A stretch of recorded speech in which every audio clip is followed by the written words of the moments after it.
this morning I was like writing down a list of core beliefs that people absorb early in life and how that plays out in their life. So I want to read a bit of those.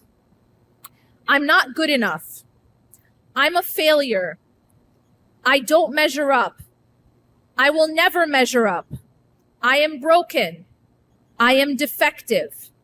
If I make a mistake, I will be rejected. If I disappoint people, I won't be loved. If someone is angry with me, I won't be safe. The world is not safe. I can't depend on others. People will always let me down. I can only depend on myself. Everyone will hurt me. Everyone I love will leave. I have to be perfect in order to be loved. I have to prove my worth. I must perform and or achieve certain things before I can be loved and accepted.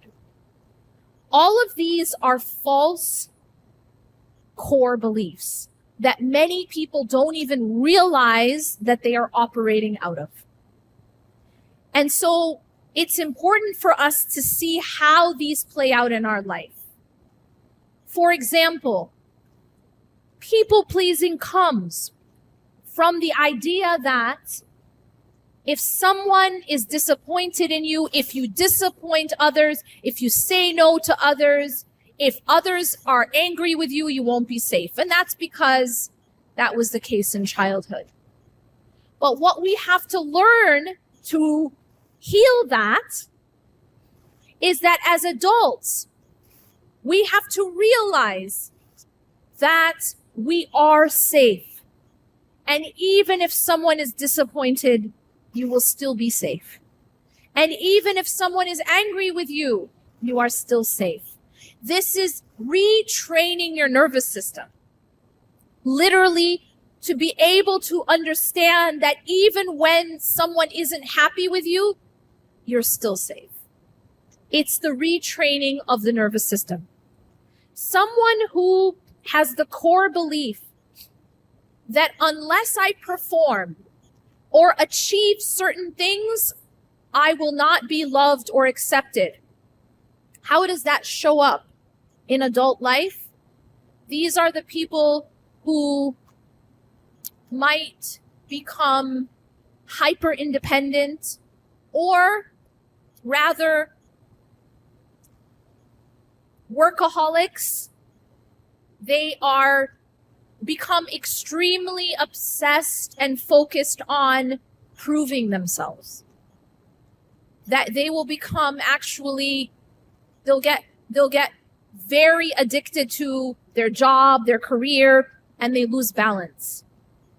The core belief is I have to prove my worth because it's not intrinsic. And unless I achieve, unless I make X amount of money, I'm worthless. And so sometimes, and you might wonder, a lot of men fall into this. You might wonder why certain people in your life are so obsessed with their job or workaholics. And deep down, it's actually a lack of intrinsic self-worth. It's a person who maybe growing up, they received conditional love. There's conditional love and there's unconditional love, right? Conditional love was as long as you're getting good grades, as long as you are succeeding in your job, in your school, as long as you're doing as I say, I will show you love. But the moment you fall short, maybe you didn't get a good grade, maybe you aren't performing at the level that I expect, maybe you aren't doing exactly as I say, then I will withhold love. And the withholding of love can be in different forms. It can be punishment. It can be the silent treatment. It can be harshness, shame, etc. So that person is now, how does it play out in adulthood? They are workaholics. They are always trying to prove themselves. You know, oftentimes we describe people as independent. And independence is one thing. But do you know that hyper-independence is actually a trauma response? Hyper-independence. We need to understand that anything that is imbalanced, anything that is at an extreme, comes from something deep down that was missing. Anytime you see an extreme, whether someone is extreme in their job, extreme in people pleasing, extreme in proving themselves, extreme in independence, extreme in harshness, you know that at the root there was something that was missing, or something that was too much, or some sort of dysfunction. It is a coping mechanism to try to compensate for something that they needed that they didn't get, or something that they got that was harmful. So when you look at hyper-independence, what's the core belief? The core belief is I can't depend on anyone. People will always let me down. And so what we have to start to do is we have to start to heal the core beliefs. It's interesting because core beliefs are programmed when we are children. And it becomes sometimes like a learned helplessness. So if you look at, for example, the concept of learned helplessness, take the example of the circus. So in the circus, you see elephants, right? Big, giant, mighty elephants who are basically doing as they're told. You might wonder why. Why don't they just break free? They could trample the person holding onto the rope. This is why they don't. It's because the circus takes the elephant when it's a baby and then puts the rope. And so the elephant in its fitra will try to break free. But it tries to break free and it fails. It tries to break free and it fails. It tries to break free and it fails until it learns that it is helpless. And this in psychology is called learned helplessness. It is that the understanding is that I have learned that I don't have the ability to break free. I have learned that I'm helpless. So because it was learned when they actually were helpless, even when they grow up into an adult elephant and they are no longer helpless, but the limiting belief is already learned. So they never try. And this is what happens to us, is that many of us learned helplessness in childhood. We learned that we don't have the power to change our circumstance. We learned that we are powerless because in a lot of cases as children, we are. We are powerless. And especially when we as children are growing up in volatile, unsafe, painful environments and we have no power to change it. We might learn that we are powerless. And then we internalize that hopelessness and that helplessness so that even when we are no longer actually helpless, but we've learned it. And so the limiting belief is a mental chain. And I can't tell you how many times I've seen that. Women in abusive relationships, women in toxic homes, women in oppressive situations who really believe that they're helpless. They have learned helplessness, but they are not actually helpless. but it is something that is mental. I can't do anything. I am powerless. I am helpless. I want to tell you that you're not. We are not helpless. We are not powerless. And so healing involves unlearning a lot of the things that we learned that were actually just coping mechanisms, but they are actually now dysfunction. See, they started off as coping mechanisms. They kept you safe, or they allowed you to survive a certain environment. But when you carry it into your current environment, it's dysfunctional.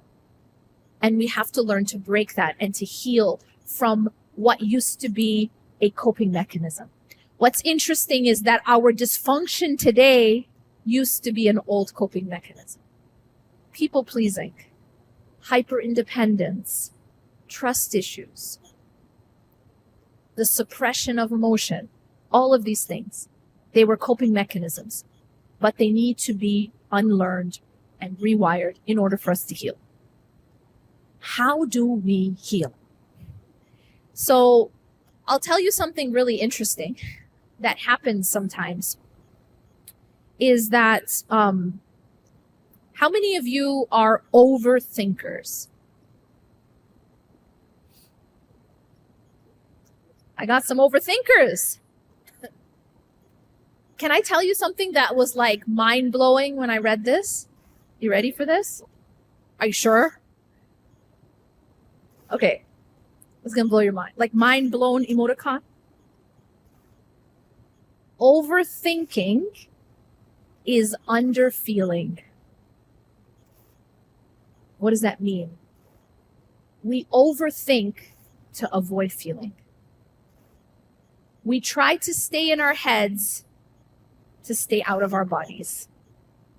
And so what happens is it's an overcompensation for someone who doesn't want to get vulnerable. Oldest daughters, dismissive avoidance. The point is, anxious too. It's a way to avoid the uncomfortable feelings. And so one of the ways that we try to avoid vulnerability, feeling, I don't want to feel it. I don't want to feel the disappointment. I don't want to feel the worry. I don't want to feel the fear. I don't want to feel the grief. So what do I do instead? I stay in my head. I overthink. I think and I think and I try to think my way out of the problem. I try to think my way out of it. I replay the conversation. I replay, what could I have done different? What could they have done different? But what if, and all I'm doing is I'm avoiding the feeling.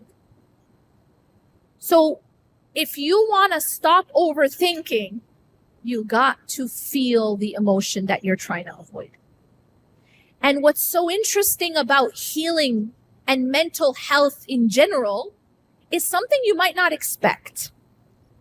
There was one psychologist, she was asked, like, how do I deal with my anxiety? How do I stop the panic attacks? How do I heal from the trauma? How do I deal with depression? She said, you know what?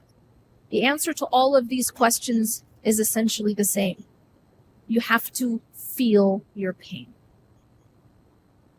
See, the thing that we're avoiding is the very solution. And it is actually the path to healing. You can't avoid your way out of pain. You also can't think your way out of pain. You got those people who intellectualize everything. So, for example, they could explain trauma better than the professor. They know all the terminology. They can overdiagnose themselves. You know what I'm saying? Like, yeah, I know what's going on. I don't need therapy because I know I have this. Right? They can name it till it's blue in the face. They can diagnose everyone else. But this is what's very interesting. Healing does not come from critical thinking. Healing only comes from critical feeling. So you can't intellectualize your way out of pain. You can't intellectualize your way to healing. You have to actually feel. Because ultimately, the wounds that we have, that we carry, they're unresolved emotion, unresolved pain, and unresolved grief. And the only way to resolve it is to digest it, to process it, and that's how you release it. You can't digest it and process it by just thinking it to death. You can't overthink yourself. You can't overthink your way to healing. So when you look at the idea of all types of trauma therapy, whether it is EMDR or somatic healing or inner child work, whatever it is, psychotherapy, it's all basically going in and feeling the thing you were afraid to feel, but this time in a safe place. This time in safety. Because in the past, it wasn't safe. It wasn't safe to feel. It wasn't safe to process. And you didn't have that support. So that's essentially what therapy is that safe place to process the emotion that wasn't processed and to feel it. And that's how you heal it. This is important to note because we have an idea sometimes in our religious rhetoric and in our religious circles that sabr means suppressing emotion. We see this a lot when someone is grieving. We see this when someone is crying. We'll get well-meaning people to come and say, have sabr. As if feeling grief and crying means you don't have sabr. That's false. We have evidence from the Quran and Sunnah that that's false. Yaqub alayhi salam had sabrun jameel, beautiful patience, and he grieved and he cried until he went blind. We have Muhammad sallallahu alayhi wasallam when he was holding his dying son in his arms. And he says, when one of the companions came and was taken aback because he started to cry. Muhammad sallallahu alayhi wasallam is crying like a healthy human being whose child is dying. And one of the companions was taken aback and said, what is this? And the Prophet ﷺ said, it is mercy that Allah puts in the hearts of the believers. And then he says, the eyes shed tears and the heart feels grief, but the tongue does not utter except what is pleasing to Allah. And then he says that he was going to miss his son. See, this is what is called healthy emotional processing. And it is in our sunnah. It is only our culture that came and taught a bunch of toxic stuff and then called it Islam. Such as, stop crying, have sabr. Stop feeling, have sabr. As if sabr means suppress emotion, don't cry. False. And not only is it false, I wish it was just false, it is toxic, it is harmful. Because guess what? Allah created tears as a way to release pain. Do you know the studies, and I encourage you to read these studies about tears and what they do for the nervous system and what they do for healing? Literally inside of the makeup of the tears are stress hormones. Literally crying is resetting your nervous system. It's releasing pain at a physiological level. Allah designed. Who made that? Like who designed that? Who designed that system? So when I come and I block it, When I come and I shut it down because I think that's how I'm going to be a good Muslim, I am blocking my own healing and my own emotional health. And I'm also blocking my own physical and spiritual health. I promise you. Because when something gets stuck, it gets toxic. When something gets stuck and undigested, it gets toxic. It's like taking food, but you can't digest it. There was a case, true story, of a little girl. Her body started to break down and she could no longer digest food. True story. And the fact that she could not digest her food, that was the only thing wrong with her. She was dying. Because what was happening is it was poison inside her. Food was becoming poison because she didn't know how her body no longer could break it down. Her body couldn't process and digest it. So it was actually poisonous for her. It was poison inside her. And she was going to die. This is what happens when we cannot process, or we do not, or we don't have the tools, or we feel too much shame to process and digest the emotions. They become poison inside us. Does that make sense? So many of us are walking around with so much undigested grief, pain, sadness, anger, and it's just become toxic. It's become toxic. We have to get back in and digest it. That's essentially the path of healing and any kind of therapy. Does that make sense? And so this idea that have sabr means don't feel, don't cry, false. The prophets cried. The prophets felt grief. In fact, Yaqub alayhi salam says to Allah in Surah Yusuf, إِنَّمَا أَشْكُو بَثِّي وَحُزْنِي إِلَى اللَّهِ. He says, I complain of my pain and my sadness to Allah. He is not suppressing it. He is feeling it and he's taking it to Allah subhanahu wa ta'ala. Just like Muhammad sallallahu alayhi wa sallam when his son was dying. This is how we heal.